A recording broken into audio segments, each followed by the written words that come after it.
Bueno, propiamente no fue el presidente que le... Durante su mandato.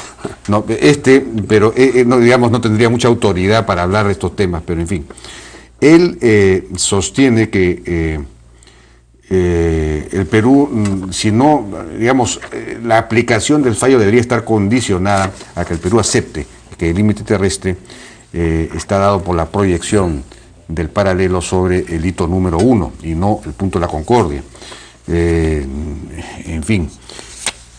Ahora, y se están diciendo varios que eso es, el propio presidente Piñera ha dicho que esa es la decisión de la Corte de establecer el límite marítimo a partir del hito 1, reafirma el dominio chileno sobre ese triángulo.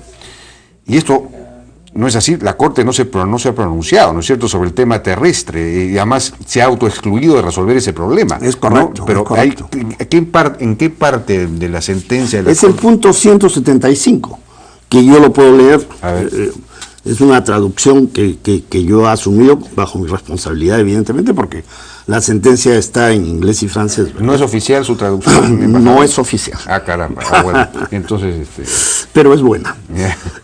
Dice el punto C, no se ha solicitado a la Corte tomar posición sobre la ubicación del punto Concordia, donde la frontera terrestre entre las partes comienza. Esto es una afirmación y un reconocimiento, evidentemente. Está en la sentencia. Sigue el punto 175. La Corte anota que sería posible que el punto antes mencionado, es decir, el punto Concordia, no coincida con el punto de inicio de la frontera marítima, tal como acaba de ser definida en el punto 174. La Corte observa, sin embargo, que una situación semejante sería consecuencia de los acuerdos a que lleguen las partes. Es decir, yo creo que en este párrafo la Corte no le hace ningún favor a los dos países, porque lo que se está estableciendo es una situación confusa, ¿no? Sí, pues. A mi juicio esto tendría que ser aclarado por la propia Corte, y yo creo que la Corte misma lo está sugiriendo al comenzar este punto 175, al decir no se ha solicitado a la Corte tomar posición sobre la ubicación del punto Concordia, donde comienza la frontera terrestre entre las partes. Entonces es evidente que en este punto se está dejando constancia de que no hay una coincidencia entre la frontera marítima y la frontera terrestre, ¿no? Y que en consecuencia Pero la Corte podría resolver esto, porque entiendo que de acuerdo a no tendría competencia en el caso de la frontera terrestre, claro, porque ahí donde hay un tratado, según entiendo. A menos que las partes se lo pidan. Si las partes se lo piden. Pero según el tratado del 29 tendría que ser Estados Unidos el que dirima una desavenencia en torno a la aplicación del tratado. Pero sí, depende pues, depende de la decisión de las partes, evidentemente. Stricto sensu, es evidente que el tratado establece esto. Hay quienes piensan que esa obligación de los Estados Unidos de ser el árbitro en caso de interpretaciones divergentes del Tratado de 1929 ha caducado. Hay quienes piensan eso. Yo no lo considero así porque no está dicho en el tratado, y aunque haya sido ejecutado, es evidente que este desacuerdo se refiere al Tratado de 1929.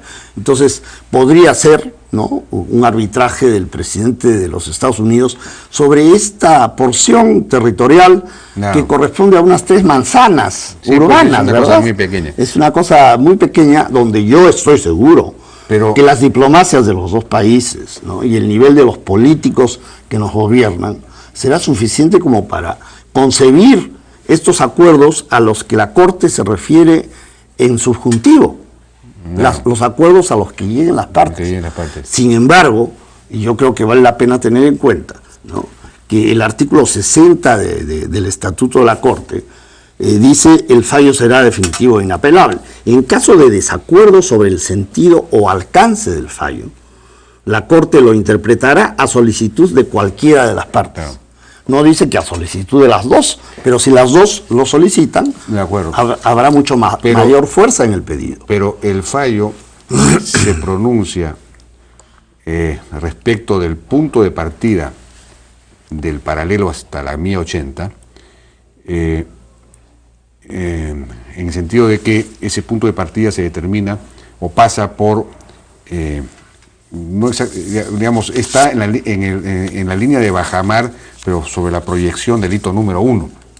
Sí se pronuncia le da la razón a Chile en ese punto, pero no se basa en la interpretación del Tratado del 29. Si la Corte no toma para decidirse por el hito número 1 como línea del paralelo, no toma como base un análisis, no se basa para eso en un análisis del Tratado del 29, sino en los actos propios, digamos, del Perú y de Chile, el acuerdo del año 68 y 69 que establecía ese faro en el hito número 1, ¿no? Claro, o sea, no es que se base en los actos propios del Perú, sino que se basa en un acuerdo que tomaron los dos países, ¿no? Claro. Si bien es cierto que ese acuerdo fue iniciado en negociaciones solicitadas por el Perú a Chile, a raíz de un pedido que recibió el Ministerio de Relaciones Exteriores en la época en que don Raúl Ferrero Rebagliati era primer ministro y canciller.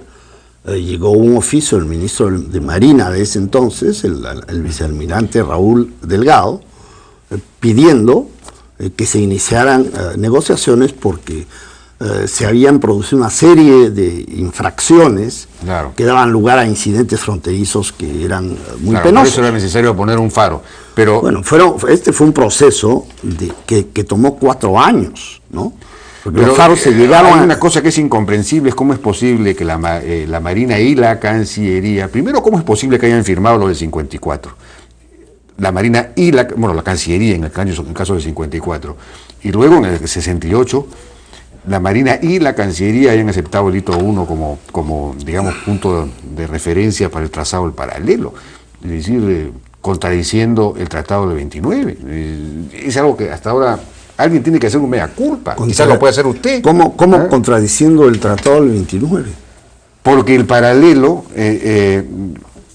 digamos, de alguna manera, se supone que el paralelo para delimitar la línea marítima debería partir del punto último de la frontera terrestre.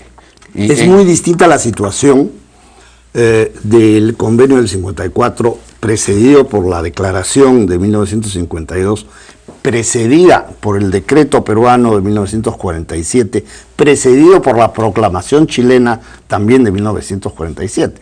O sea, toda esa es la historia, ¿no? En 1947, en junio, Chile proclama sus 200 millas y 2 meses después, en el gobierno del presidente Bustamante y Rivero, se estipula que la zona marítima del Perú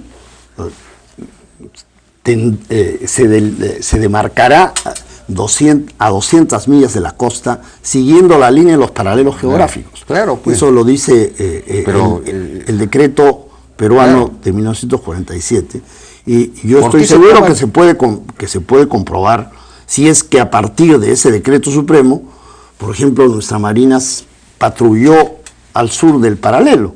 Yo presumo que no lo ha hecho, ¿no? Pero es algo que con toda seguridad se puede comprobar. Y en ese caso estamos hablando de actos, ¿no?, que se han dado a lo largo de 4 años, entre el 47 y el 52. En 1952, la negociación de la declaración está a cargo nada menos que de don Alberto Ulloa, ¿no?, quien a mi juicio es el mejor internacionalista que ha tenido el Perú y sin duda el mejor tratadista de derecho internacional. Su obra es mundialmente reconocida como un monumento. En esa época no había ese problema. No había conciencia del efecto geográfico del paralelo. No, en absoluto. O, digamos, el paralelo era algo que, digamos, internacionalmente se usaba en general para las delimitaciones de este tipo. No lo había. Bueno, pero el año 68... Yo invito a la gente a revisar los 2 tomos del Derecho Internacional Público de don Alberto Ulloa, donde se refiere a esta situación y no hace la menor mención a nada que pueda sugerir que los países o que el Perú se representaba esto como un problema presente o futuro. Lo que se pretendía es establecer una política común frente a depredadores internacionales de las pesquerías de los 3 países. Eso es lo que se hizo en 1942. Las actas... Bien, ya nos ha ganado el tiempo hace tiempo.